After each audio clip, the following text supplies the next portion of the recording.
Lin Huiying is a symbol of the rising status for women at the Republic of China era in Eastern world. At that time, many of those well-educated individuals in China had experiences studying in Western world. There was a trend of respecting women and arguing about equality women should have as a man. Chinese scholars came back to China from European or US talking about Anna Karenina and Nora's Home, plays that depict the relationship between men and women. Huiying's father is Lin Changming, a scholar who studied politics and tried to help establish a constitutional China at 1910. He sent Huiying to study in Peihua High School, built by a British missionary, and gave young ladies education. When she was 16, Huiying met with Si Chengliang because their fathers were good friends. In 1919, students' demonstrations break out in China because of Yuan Shikai's attempt to restore the Qing dynasty. Lin Changming was fired by the government because he was supportive of the movement.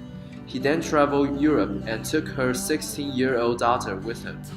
He once wrote to Huiying, "I brought you with me for far travels for some reasons. You could escape the shackle of your own world and broaden your horizons so that in the future you will have the vision and ability to improve society." He had a huge influence on Huiying and regarded Huiying as a friend. Giving up authority, Lin Changming gave young Huiying an impression of getting along with men. As she did in her early age, Huiying saw herself equal to all men. This special personality won her tons of respect and love. In London, Lin Huiying studied at St. Mary's College. Lin Changming is a famous writer and had a lot of visitors. Xu Zhimo was one of them. At that time, he got his economy master degree in Columbia University and met with Huiying. He is one of the best poets in recent China history, and he fell in love with Huiying at once. In 1924, Lin Huiying and Liang Sicheng went to University of Pennsylvania to study architecture. That's where they developed feelings for each other and eventually married each other.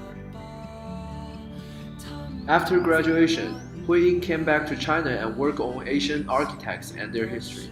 She was so talented that by publishing lots of poems, prosses, and articles, she became quite famous. Every evening, inside Huiying's living room are the most significant poets, philosophers, and writers in modern China.